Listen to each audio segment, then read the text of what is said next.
Hello, everybody. I think we are live. My name is Jen Barkan, and I am an online sales coach for Do You Convert. And welcome to Online People Talking, or OPT, as we like to call it. This series is dedicated to you, the new homes online sales specialist. We'll talk about real life challenges, stories, and solutions just for you.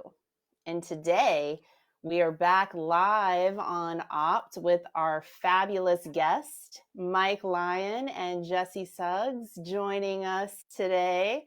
Hello, Woo! hello. Hey guys. Hello. Since the two of you have been on Opt, it's been about, I think 6 weeks ago, we attended our online sales academy in Dallas, Texas, which was super fun. Absolutely.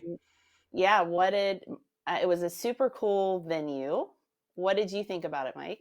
Well, first of all, I don't care where we're at, as long as there's awesome people there. And there were awesome people there. So 16 amazing online sales specialists, a lot of new online sales specialists, which is always fun, and new to this market, which is also fun. But yeah, Gillies was fantastic. We got to look at a bunch of amateur wrestlers getting set up, so that was pretty fun.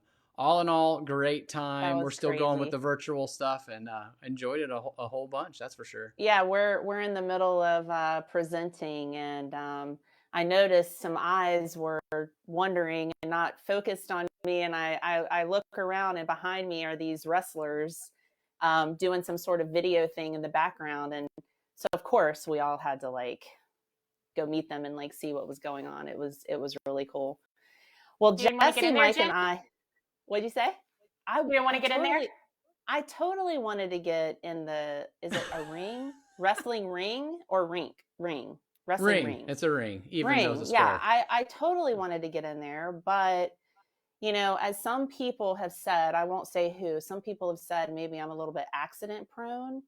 And, I didn't want to risk, hurting myself or somebody else, in the ring. So that's right. Safety first. Good job, Jen. Safety first. Yes. So we have some things that we definitely want to talk with you guys about today.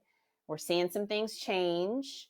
Are you changing with it? Right. We've got some stuff to talk about. But before we do that, a couple of quick little announcements we want to make sure that you have seen. Jessie, you recently wrote a blog that was published the other day on the website about what is truly considered an appointment. So give everybody a quick little sneak peek preview about that. And also, second question, what prompted you to write this article? Was there some particular thing? Yeah, well, there's a couple of things, but one, we're all kind of grasping at appointments right now, right? Like things might be slowing down or interest might be declining a little bit. And so we might be sending some less qualified appointments out just to get the numbers for the conversions, which right now aren't as important.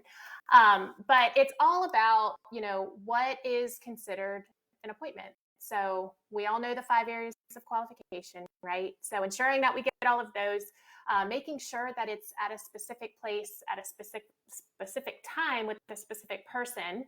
That's a lot of specifics. And then also just knowing the types of appointments right now might be different.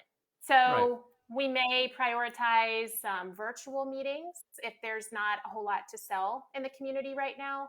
Maybe some phone appointments for those who don't even want to commit to virtual. So just how to handle those. The process and the fundamentals are still the same for those as well. And just, I have another one actually coming out after this. So what comes after the appointment and how to kind of track your data. So stay tuned for that, but all about the appointment setting process, because we were so used to making so many that either we didn't qualify as well or we're grasping some more right now. So that is why I wanted to go in that direction. Yeah, I'm so glad you did. It was full of great information. Definitely check it out, and good reminders too. Yeah, for sure. I think you had a blog. Yes. I had a blog recently as well. Tell me about updates. It. Yes, tech updates. I'm not going to run through all the things because it's really something that you guys need to go and read and digest and try them out. Right. So one of the important things about being in the seat is staying relevant with your toolbox. So I just want to leave you with that. Make sure you're always keeping up to date on the new features that come out, and new ways to manage your leads, right? Have some fun with it. Yeah, no, it's Okay. great. Yeah. So, hey, you know what I like? First of all, I want to say what I like about Yeah. those 2 posts that you guys wrote Yeah. is getting back to the things that just drive the business, and especially for an individual online sales specialist, they've got to know those things. And I think some of that stuff did get a little bit lost through the insanity of the market, and coming back full circle and saying, hey, let's make sure we've got everything lined out. I love that you guys both wrote those. So keep up the good work. Yeah. Yeah. If you're wondering where to find our blogs, go to deconvert.com and you can take a look at the online sales section in there and see everything that we're coming up with on a consistent basis. So make sure you check out those free resources. Okay, so the first thing, they're getting hearts and smashed like Jen and Jessie can't see this. I can see it. And Carrie Mulcrone says, "Hi guys." She just wanted to say hi. Carrie Mulcrone. Hello. I'm so glad you're joining us today. So fresh off the presses, we have our Q1 benchmarks that we have tallied. 27 markets, 127 online sales specialists, just as a reminder of where we're getting this data from. And Jessie, what are the stats? What did we see Q1? Q1 leads are slightly down month over month. I think anybody listening to this can relate and understand. So since January, leads have been going down. However, the conversion of lead to appointment has stayed the same at 34%. The appointment to sale is at 18%, which is down just 1% from the average in 2021. And the overall contribution has actually gone up even more. So we are at 56%, which is up from 54%. So I love it. Woo! I love those numbers. Yeah, absolutely. What's interesting to think about this, we know that traffic has kind of done this just a little bit. Web traffic is dropping down. I think that's to be expected with some of the changes that we're seeing in the market. And with those leads going down, again, contribution, giving that space and energy for working the leads appropriately, we are performing well. So love looking at those numbers and seeing online sales still getting their fair share of the business. Jen, what about you? Yeah, I think that, I was pleasantly happy to see that, even despite leads being down a bit, that conversion to appointment was still strong. And I really think that is because you guys have a little bit more of your bandwidth back to work the leads thoroughly, right? So keeping that conversion strong, I think it made total sense that there was a slight dip in appointment to sale, given what everybody's saying, right? I'm capped. I don't have as much inventory out there. The other thing is, we didn't talk about this, but appointment show rate for the first quarter was still strong at 90%. I will say I'm starting to hear in the month of April that there have been a little bit more cancellations, no-shows. If you're experiencing that, I would love for you to chat that out. And I think that makes sense given the change in the market that we saw in April. So speaking of that, let's talk a little bit about what we're seeing, in the market. Last time we were on Online People Talking together, the three of us, we did a little market forecasting, if you remember. And, we talked about kind of what we were thinking we were going to see. And we were seeing a little bit of a shift in that interest rate, but I don't think anybody expected that it would shoot up so quickly in such a short period of time.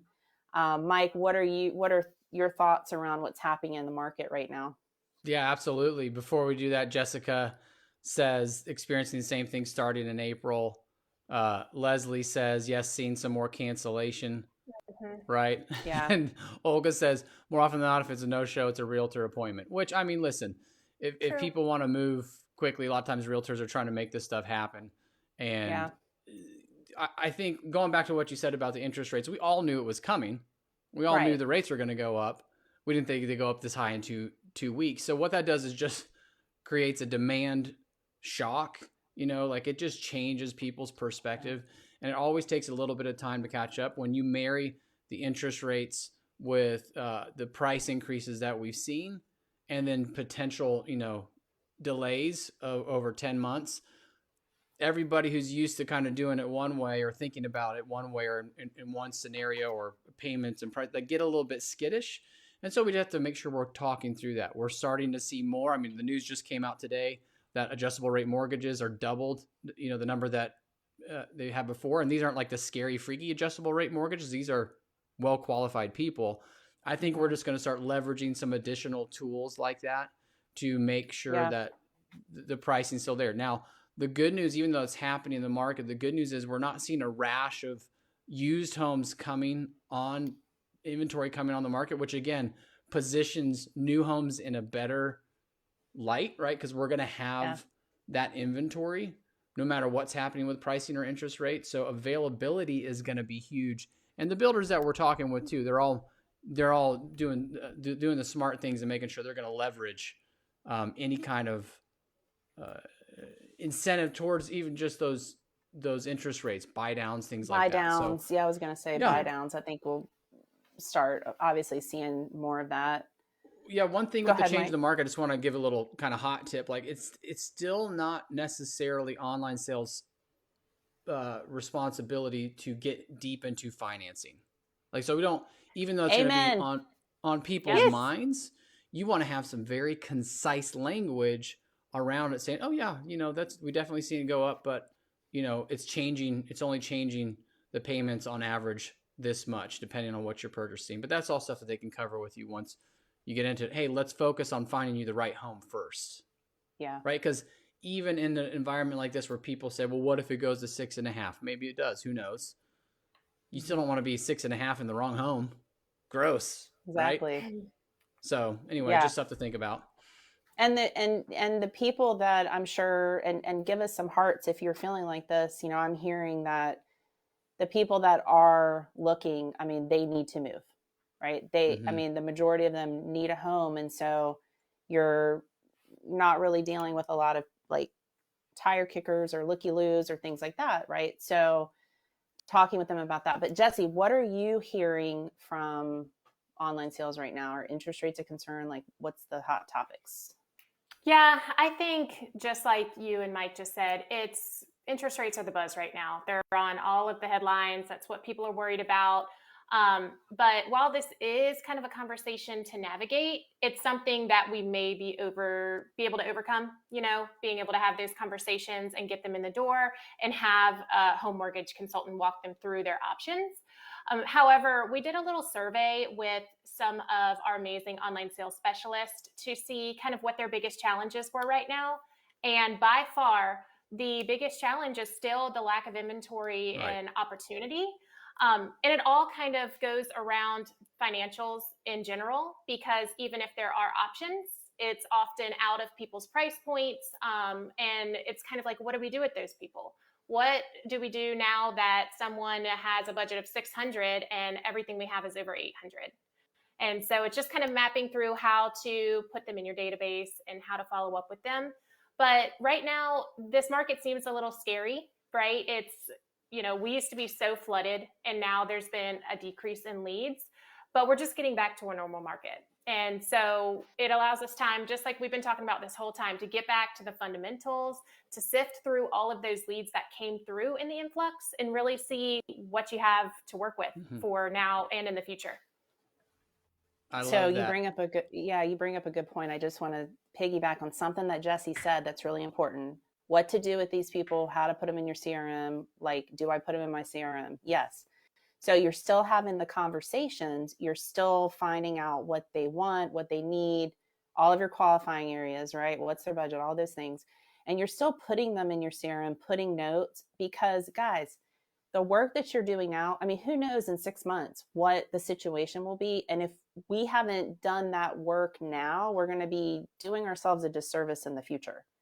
Who knows? We could have new product that is in their price range. We could have something fall through that works for them. Who knows, right? We don't want to cut ourselves short. So still have the conversations, still put them in. I would love for you to chat what your biggest challenge is right now in the comments. I'd love to hear from you guys what you're experiencing, what objections you're hearing. Mike, I heard you say something on a call the other day that was really impactful, something about the market and Yeah. customers. Yes. What was it? Yes, absolutely. Our drumbeat over here, especially in online sales, because we're feeling that pressure. A lot of online sales specialists like, oh my gosh. I mean, I see it right here. I'll put it up. Tasha was saying, we have not a lot of pushback because of interest rates, but we've seen the lead amount shift, cancellation, no shows, phones aren't ringing, all those things. And we feel this pressure of like, oh my gosh, I'm not setting my 150 appointments a month. Online sales responsibility is not to go out there and create a market, right? We're here to serve a market. So yes, marketing's job is to get us leads and to get everybody in front of us. But even when we're doing that, there's a quality level that can shift. We don't need to worry about creating a market, just serve that market. And I love the conversations I'm seeing over here off in the sidelines. You've got to make sure that you are going to be in front of those people when it matters, when the time comes. And so that's something I think is so crucial. And the other thing too, I want to just put a little sidebar. You've probably heard us talk about this before. Slow being a dirty word, right? The bad 4-letter S No, word. I've said it the last few weeks. Yeah, listen. Don't say that. Online sales, yes, it may be feeling slow, but really that's probably normal. Whenever you're using that language out to your team, use language like this. Hey, the market's kind of getting back to normal. It's normalizing. It's something that's more manageable, right? This is great. It's not slowing down. Anytime you say slow, someone's going to add something to your list of things to do. So you're just there to serve the market. Do your future self a favor and make sure you are taking great care of these customers right now. The other thing I want to tell you too, as it relates to this market shifting is, and again, it's just right now it's just a small shift. It's not huge, but we feel it, right? So you can start to sense it because we're on the front lines. We're getting back to why new is going to be so much better than used, right? Because people are going to go, I got to buy something now because of the rates or whatever. They're freaking out about it. But it's price versus cost. It may seem like the price is less, but ultimately that used home that they're picking up right now because they got to move is going to cost them more in the future, even with a different interest rate. So we got to keep coming back to that language that we know, going back to the well and using the stuff that we know. So your job is just to serve that market. New versus used dialogues, guys. Go back and brush up on that for sure. Well, serving a market like you're talking about, Mike, is definitely a perspective shift in our minds. So we're changing our mindset, right? We're shifting our perspectives. I like to say, prepare your hearts, your minds, and your database. That's right.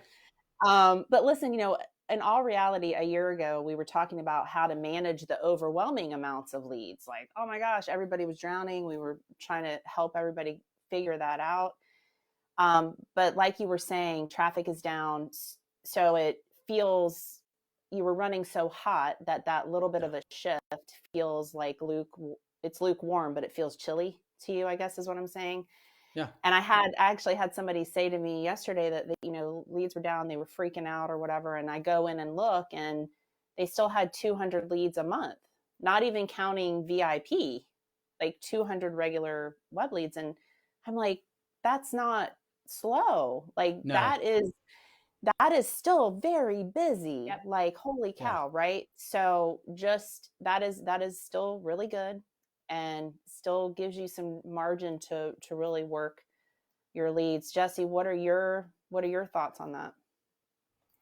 I think anybody who's been in the industry knows that things ebb and flow. And so we just have to understand that this is part of that. The benchmark numbers speak for themselves. Trends are still kind of the same, going up and down just a little bit.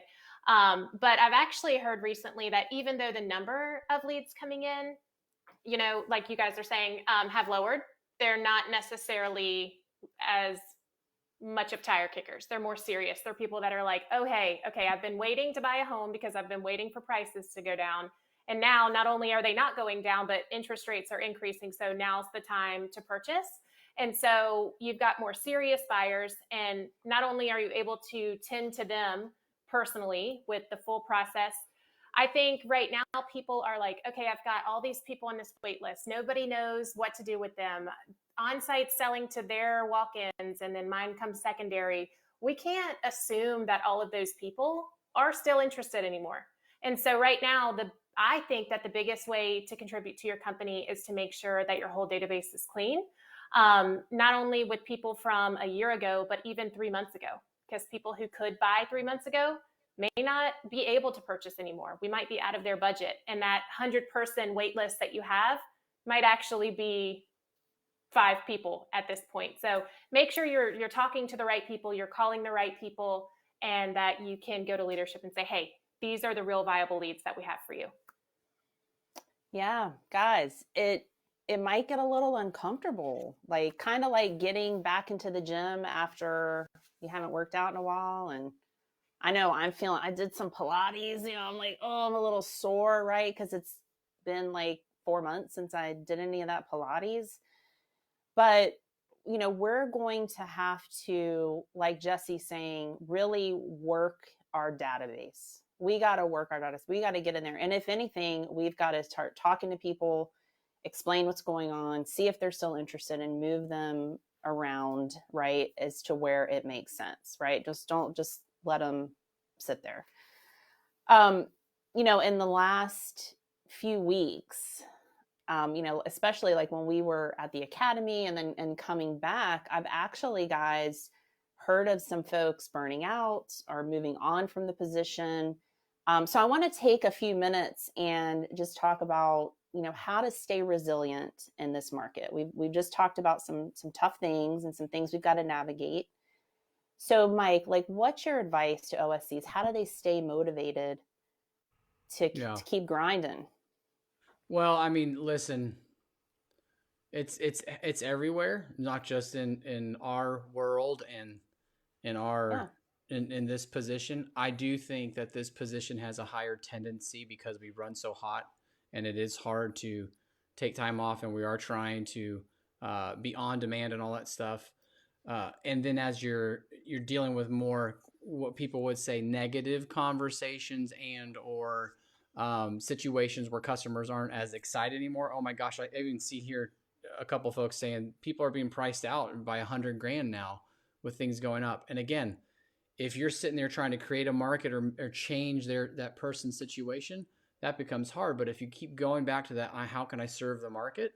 That pressure changes and shifts to a different direction. The other thing I'd say, just from keeping that resiliency up, I mean, your mental toughness, your cognitive ability to handle those things, which is affected by everything else around you, you've got to pay close attention to that. So in the world of online sales, you just have to be sharp constantly.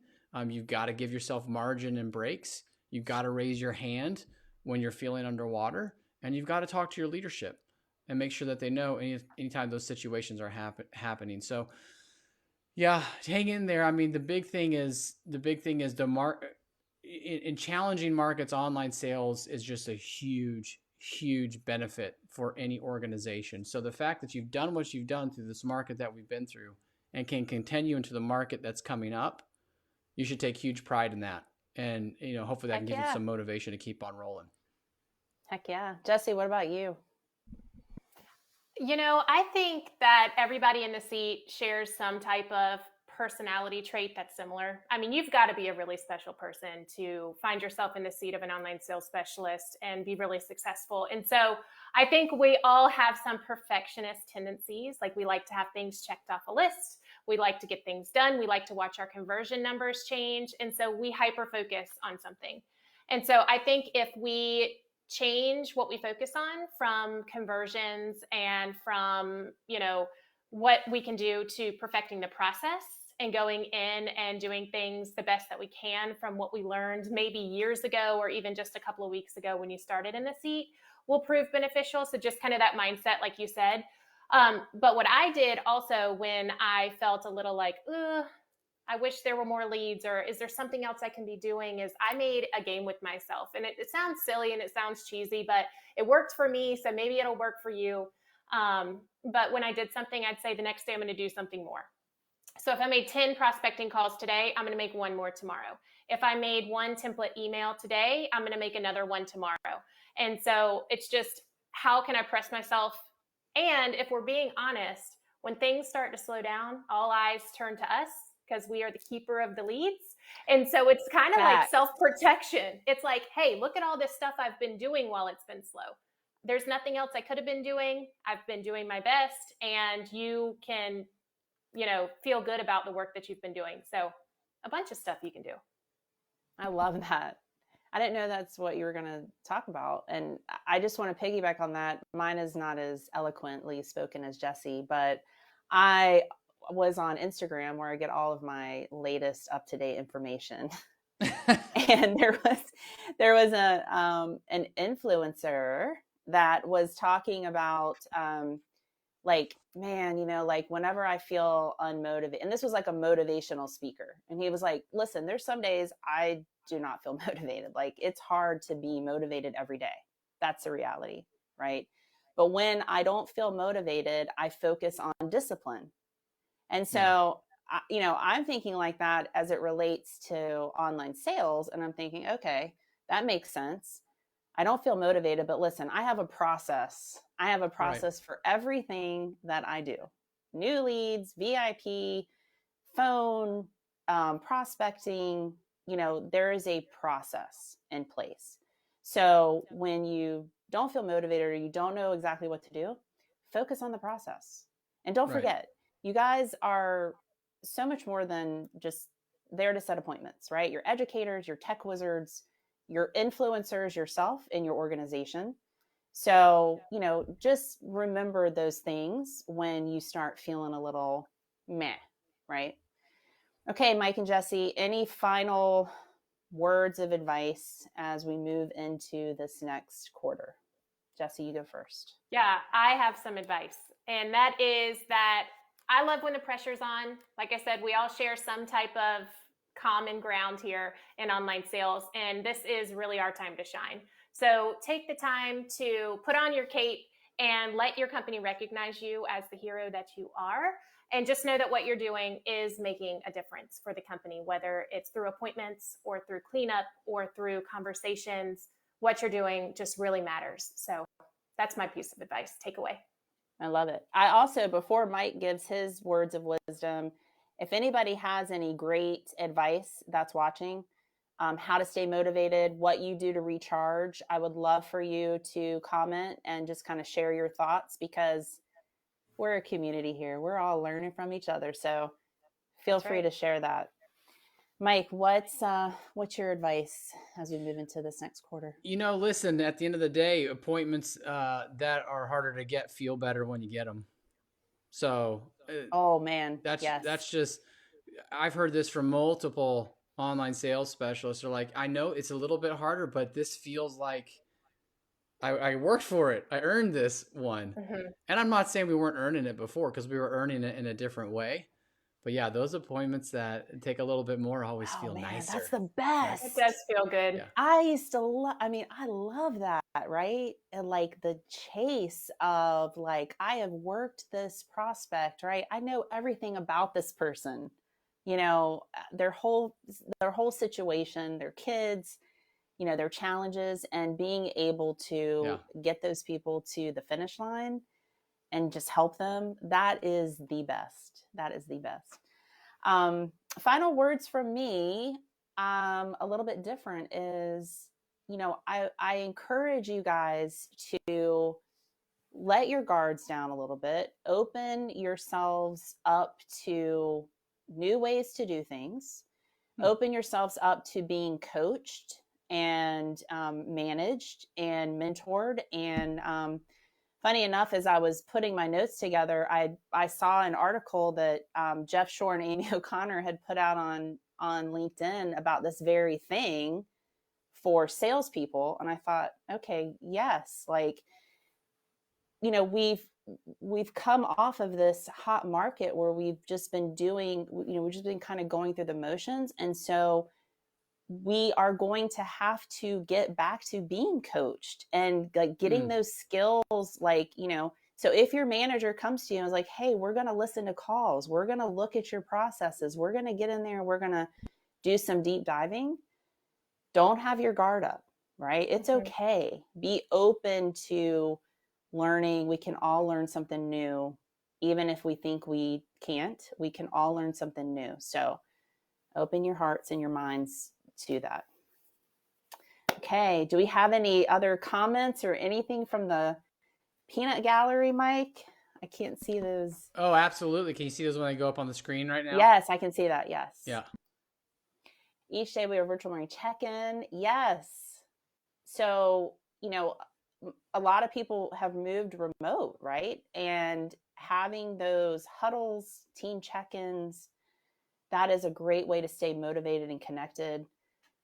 Take the time to go deep and make a true connection. Servant's heart, always. Yes, Jessica. I love that. I love that.